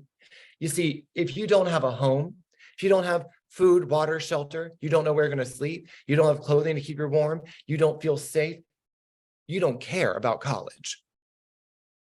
Your calories are spent trying to find a place to sleep that night. You don't care about your resume. You don't care about learning a language. You don't care about entrepreneurship. You don't care. You can't care because your basic needs aren't met. But then we judge them for when they're not ready. We judge people for not going out for a job or working hard enough. We judge them because they don't know what they're going to eat next, but clearly there's something wrong with them because they can't actually find a job. That is from an entitled person who's never had to fill out a job application to realize you have to have an address to get employed. And we all have entitlement of some sort. I am very aware of mine, and I do my best to help others because of it. And I am honored, blessed, and humbled to do so, just as everyone on this panel is doing. So thank you for including me for that. But I want everyone to realize that we have to acknowledge each human being has to go through this pyramid to build a foundation to grow. And if the people that you are serving do not have a home, if they've never actually learned what a safe home is, they are never going to be stable, no matter how much you try. Because the next time life lifes them, they're going to get knocked back down to their least stable foundation. We have to reinforce our least stable foundations so that we don't fall to the bottom. Ask me how I know. Well, I've been homeless more than 4 times as an adult. And it wasn't until I addressed this myself that I was able to find housing and security. Once we actually have our physiological needs met, then we can lock our door and we can have clothes that aren't stolen. We can have toothbrushes and toothpaste and know where they're going to be the next day. Then we actually start to build self-esteem and belong somewhere. Those are amazing. And then we have self-actualization, where we realize that we can be more and we want to be more. It does not go out of order. You cannot skip steps. So if you're looking to become a foster parent, as I am, you need to make sure you meet these kids where they are, realize they're going to come into your home, and you need to get them their physiological needs met first. Gain their trust, gain their love. That will come when they feel safe. Physiological safety, then they love you. Then they have esteem, then they'll start to succeed. And I bet you reflect on any part of your life where you have felt secure and successful, you'd realize that these steps were in line and the dominoes fell in that order. A home process. Since home is individual to how we project what home is on a house, what home is to a family, we need to actually come up with a home process. So home helps them heal, helps them have opportunities, makes a difference, and helps them enter independence. You see, sanctuary is important. I always think of Quasimodo when Eliza claims sanctuary when she gets to church. If you ever watched, has everybody seen Quasimodo like years ago? It was a really bad Disney film, but it was actually still great. No one? Okay, well, sanctuary. I've always thought that word sanctuary. Every home, if it's a real home, the number one rule in our homes is you must contribute to the peace and tranquility of the home. People are healing at home. It's not at a converted school or commercial complex. They actually put showers in. That is not what heals people. People heal in a home, and homes are designed to feel safe. We must meet their immediate needs, let them rest, give them food, clothing, shelter, and medical care. Then, once they have those things, they feel that they're not going to go anywhere, that just maybe I'll take a chance, knowing that I can come back here tomorrow and next week and maybe next month. Well, now I'm going to invest myself into this home, and there are going to be opportunities. We actually provide opportunities with other programs. It's much more collaborative in this part of the world. Not only do our nonprofits more collaborative if they're given the right incentives, but human beings are more collaborative when they want to give back and do good. They want to help each other. They want to be good neighbors. We are social creatures by design. So people want to mentor and give back and care. So something that most people may not know, opportunities might come from your least expected places. For example, in the state of Florida, where I live, where diversity, equity, and inclusion are considered swear words nowadays, we actually have programs for kids that are homeless or have aged out of foster care, to where if they're living in a transitional home that is not a rehab, they can get their college experience for free. Now, I think we would all agree that education is essential to breaking ties and generational bondage, right? Education is essential, but if we go back to Maslow's hierarchy of needs over here, where do they actually care about education? It's at the top. So when we provide the home, we have to walk them through and be patient so that when you offer them the education, they're not frightened of it. Why? I remember when I went to college, I was living out of my car. I honestly went going, I'm supposed to go to this. I don't know how long I'll be here. It's just gonna be a matter of time before I have to drop out because I'm going to go back to work at Chick-fil-A. And I was in college, but I didn't have the other basis behind me. That's not healthy. I went to school not knowing what I was doing, what to do. And I had to figure it out. It was stressful and it was scary, because I didn't know how to use the resources. So when you're looking at programs, please identify where those programs rest in Maslow's hierarchy of needs.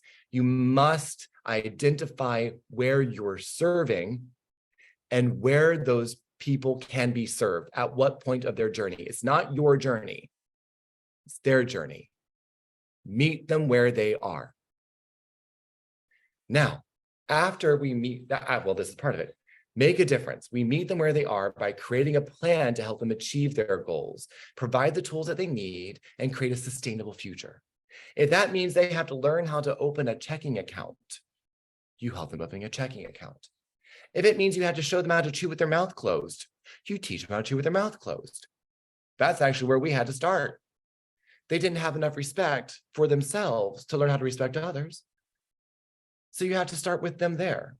And it is a very humbling experience, especially when they're over 18 living with you, and you have to actually somehow parent them as adults. It's very hard. It is the most rewarding thing. Just ask Jorge. Once you make a plan, you must support them to execute the plan. They're not going to understand how every little win is the cornerstone that they build off of. Celebrate with them. Celebrate when they open their banking account. Celebrate when they actually get their job. Celebrate when they actually pay their cell phone bill for the first time and pay it every month on time. Celebrate when they actually learn what a credit score is, or when they ask you what is a credit card. Celebrate the little things that create sustainability, that show them how to adult 101. Give them the victories and celebrate them, because no one else has ever celebrated them. And they deserve it. Be their cheerleader. And once you have enough of these milestones in place, they can enter a stable independence. But you have to give them training wheels. We're not birds. As much as people say, it's time to leave the nest, let them fly, guess what? These nests that these individuals are on are coming out of airplanes and they don't have wings. So if you throw them out, they're going to go splat. Give them a plan and support them through it. When these kids age out of foster care, they're so often the ones that we have served, they didn't know that they had options afterwards. They had nothing to look forward to. They're in high school because someone was getting a check to keep them in high school. And the minute they turn 18, that check stops coming and they're on their own. They knew that day was coming. So they didn't give a damn about doing well in high school. They didn't care about going. What's the point? I'm not going to get into college anyway. But as we now know, since I shared this with you, at least in Florida, they actually do have options that aren't being shared with them. So if you are going to foster a child, or if you are a foster parent, please find out what programs are available to them after they leave your care and talk to them about actually putting them into place. Give them a plan. They deserve that. They deserve that. Now, in our homes, and hopefully in yours, again, we have housing. Housing is first. We provide financial education, one-on-one mentoring with one-on-one financial, and they actually help them learn how to do everything from open a bank account to eventually becoming a homeowner over the course of a 3-year program. We help them with employment support, how to find jobs, how to write a resume, how to dress for an interview. Give them life skills, everything from learning how to chew with their mouth closed to how to do laundry. Peer support. Get involved with other people who have been in the foster care system and have come out of it successfully, which is subjective. I will look at success as someone who chooses to be optimistic despite their upbringing. And be a community advocate. Show them who to contact and stand beside them after they leave your home. Be a family. Be more than a family. Be a parent. Now, I want to end in closing with one final video for any of those youth who might need or feel this way. You're disgusting. I can't even look at you. Get out of my house! God didn't make you gay. Don't you ever come around here again. How could anyone love you? You're no longer my child. You're dead to me. No child of mine is going to behave that way. You're an embarrassment. It's just a phase. What's wrong with you? Why can't you just be normal? I don't want you here if you're going to act like that. We're so proud of you. We admire you for standing up for yourself. You deserve to be loved. You're beautiful just the way you are. You make this house feel like home. You matter. Remember who you are, who you're meant to be. You don't have to change at all. We're here for you. Do you want to talk? You're worthy of respect. You belong here. You belong here. You belong here.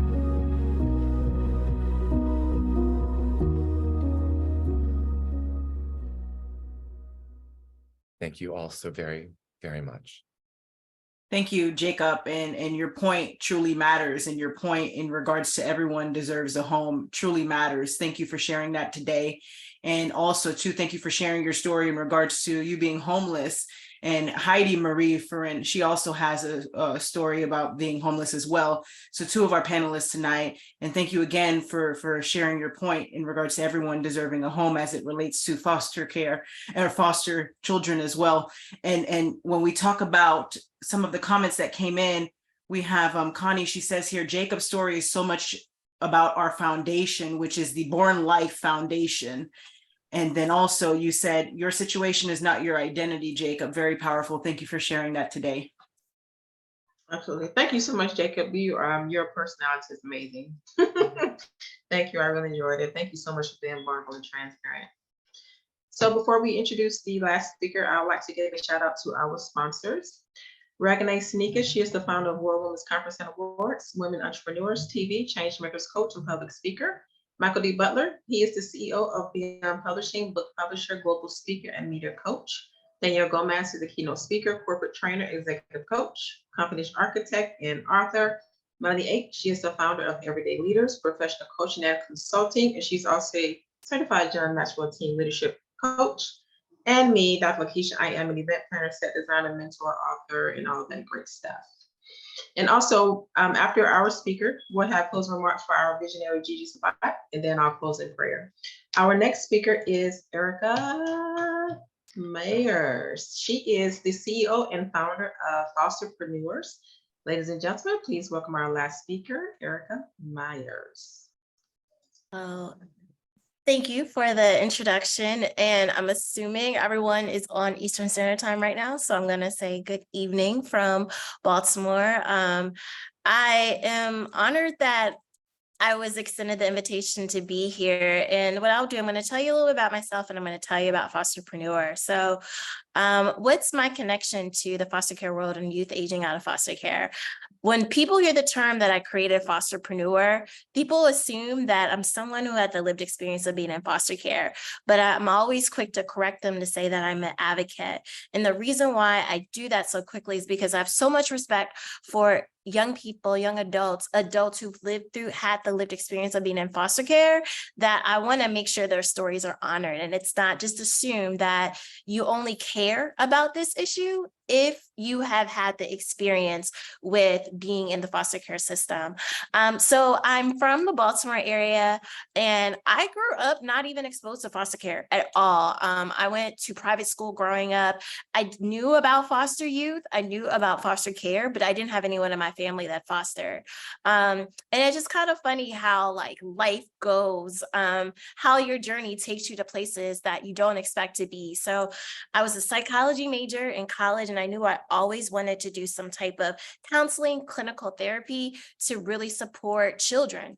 And I ended up getting my master's degree from the University of Miami in community and social change. And I moved to Miami. I lived there for 3 years. And through my experience at University of Miami, I was matched up with an incredible organization called Casa Valentina. And Casa Valentina in Miami-Dade County supports young people who've aged out the foster care system and those who have been homeless with subsidized housing, life skills training, and development. And just from what I've heard throughout the time that I've been on the call, I've heard so much conviction among everybody who's been on the call. And I'm sure you guys can resonate with the whole notion of when you feel like something is bigger than yourself and that you've been called to do something. And that's how I felt at Casa Valentina. I never felt a sense of purpose as I felt doing the work while I was there. And I knew that this was something that was like going to stay with me lifelong. I didn't know how it's going to evolve. Worked with 2 incredible organizations, which led me in the Miami-Dade area. And then I wanted to do something more transformative because I felt like I wasn't doing enough supporting young people who had been in foster care.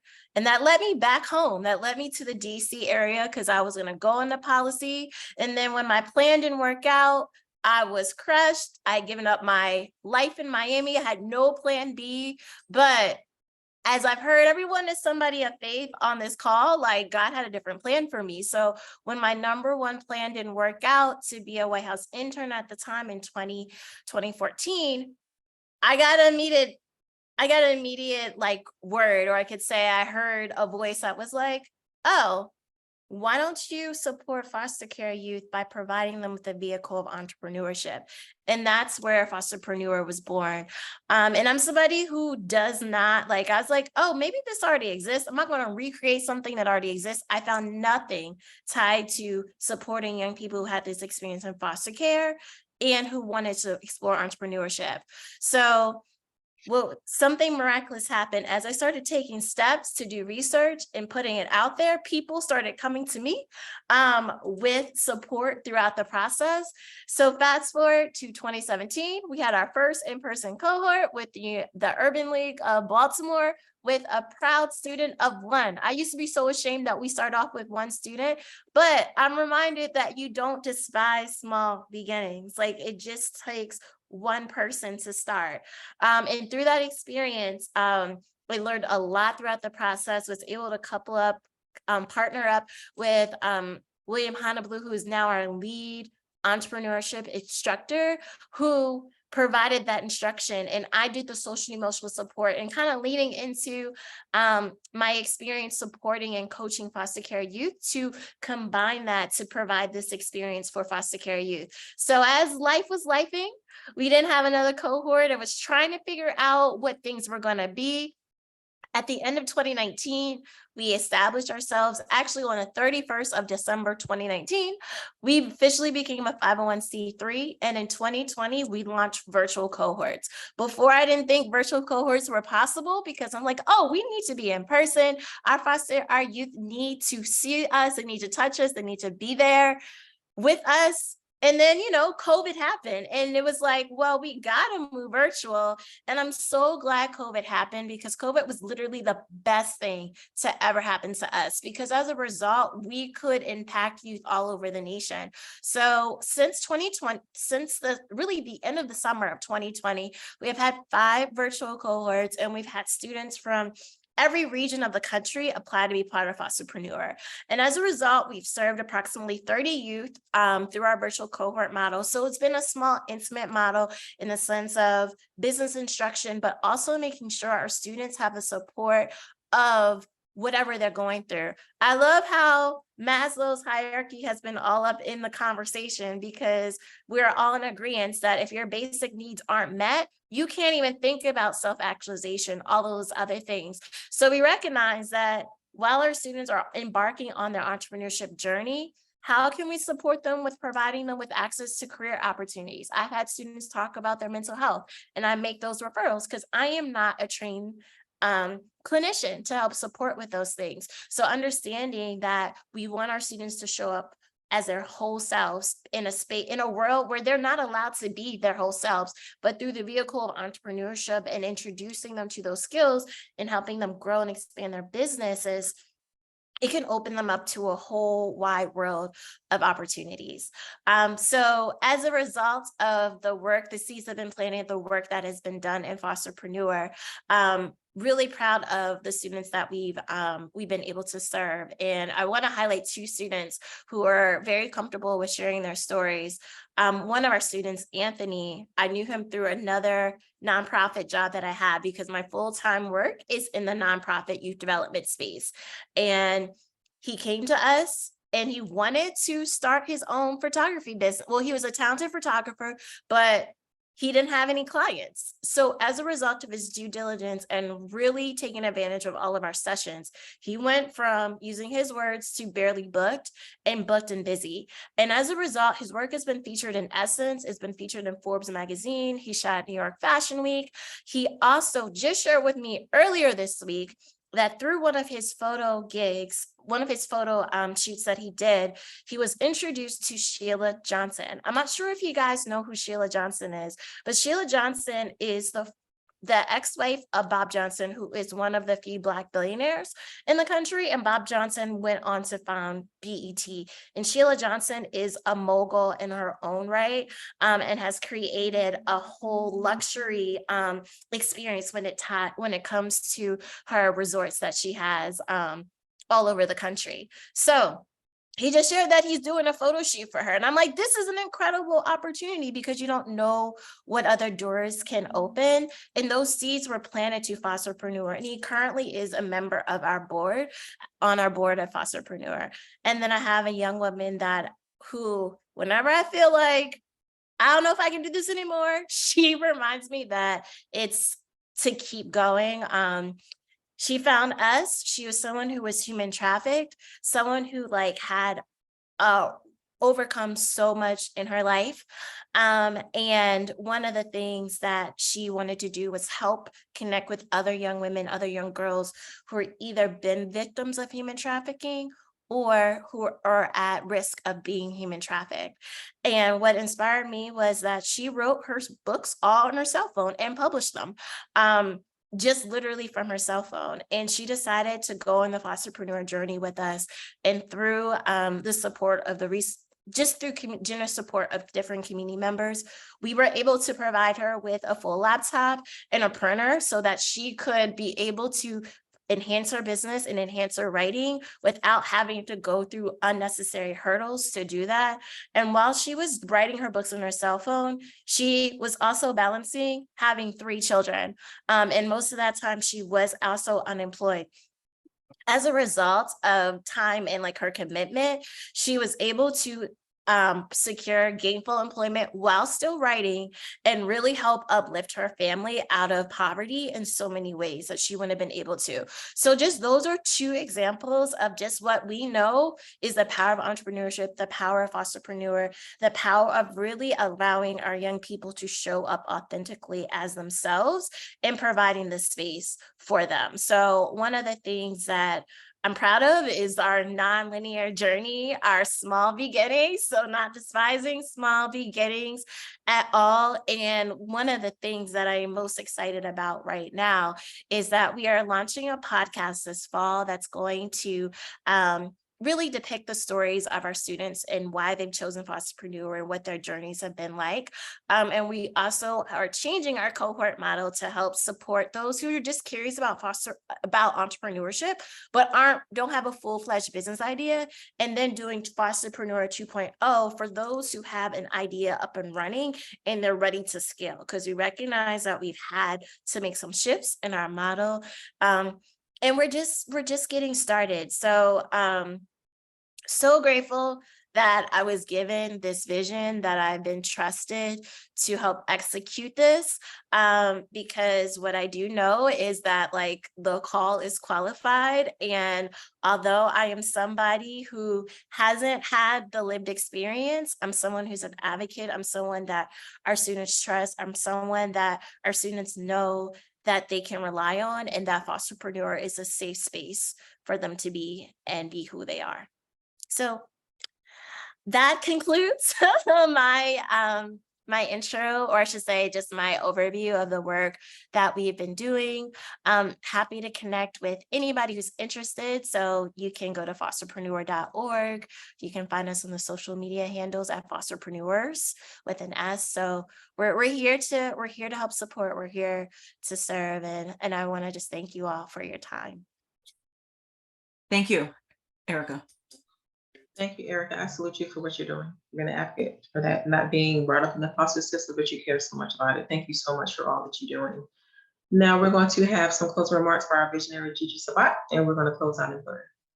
Wow, absolutely amazing. We heard from amazing speakers from all over the world today. Thank you all. Thank you to our sponsors, and thank you, Dr. James, our amazing Master of Ceremonies. And thank you all for attending today. We truly appreciate each and every one of you. Now, we heard some powerful nuggets tonight. Oh my goodness. Wow. And I tell you what, each and every one of you truly matters. If you're listening to this message today, you matter. And yes, as Jacob was saying earlier today, you do deserve a home. Everyone deserves a home, and you're not alone. One of my favorite verses is Joshua 1:9. It states, "Haven't I commanded you to be strong and courageous? Do not be afraid or discouraged, for your Lord, your God is with you wherever you go." He's with you wherever you go. So if you're listening to this message today, remember, you're not alone. Hold on, and hold on to faith and keep going no matter what. Thank you. And at this time, I pass it over to our Master of Ceremonies, Dr. Lakeisha James, to end us off with a prayer. First, I'd like to say before I end off with prayer, thank you guys so much for sharing the platform with us. There's so many people out here that was watching that has been impacted greatly by you guys' voices, because you know we are the voice of the voices. So thank you guys for being transparent, sharing your story, and being vulnerable, because we need it in today. And again, Minister Lorda, I'm going back to those 4 A's: appraisal, adjustment, application, intention. If you guys did not write that down, write it down, because it is applicable in our lives today. Take note of that. Father, in the name of Jesus, we thank you, Father, for this day. We thank you, Father, for this day that you've made, and we're exceedingly rejoicing. We thank you, Father, for these amazing individuals that was transparent, Father, that were vulnerable, Father. And we know when we go through life, it's not for us or for someone else, Father. We thank you for the strength, Father. We thank you for the voice that you've given us, Father. We thank you for everything that you've instilled in us, Father. We thank you right now for the ones that's watching, the ones that's in foster care, the one that has been there, and the ones that's been impacted by this, Father. We thank you right now for what's going on in the world, Father. We thank you for standing strong, because your word is our bond, Father. We thank you right now for being the head of our lives, Father. We thank you for being the Alpha and Omega, Father. We thank you right now for blessing us today, in spite of what it looks like in the world, Father. We thank you for your hand that's always on us, Father. We thank you right now, Father. Blessing everyone from the crowns of their heads to the soles of their feet. We thank you, Father. We're going to continue to walk with you, continue to pray to you, Father, continue to stand on your word, because your word does not come back void. We thank you, Father, for this day. We give you all the honor, the praise, and the glory. In Jesus' name, amen. Amen. Thank you, everyone. God bless you, and be safe.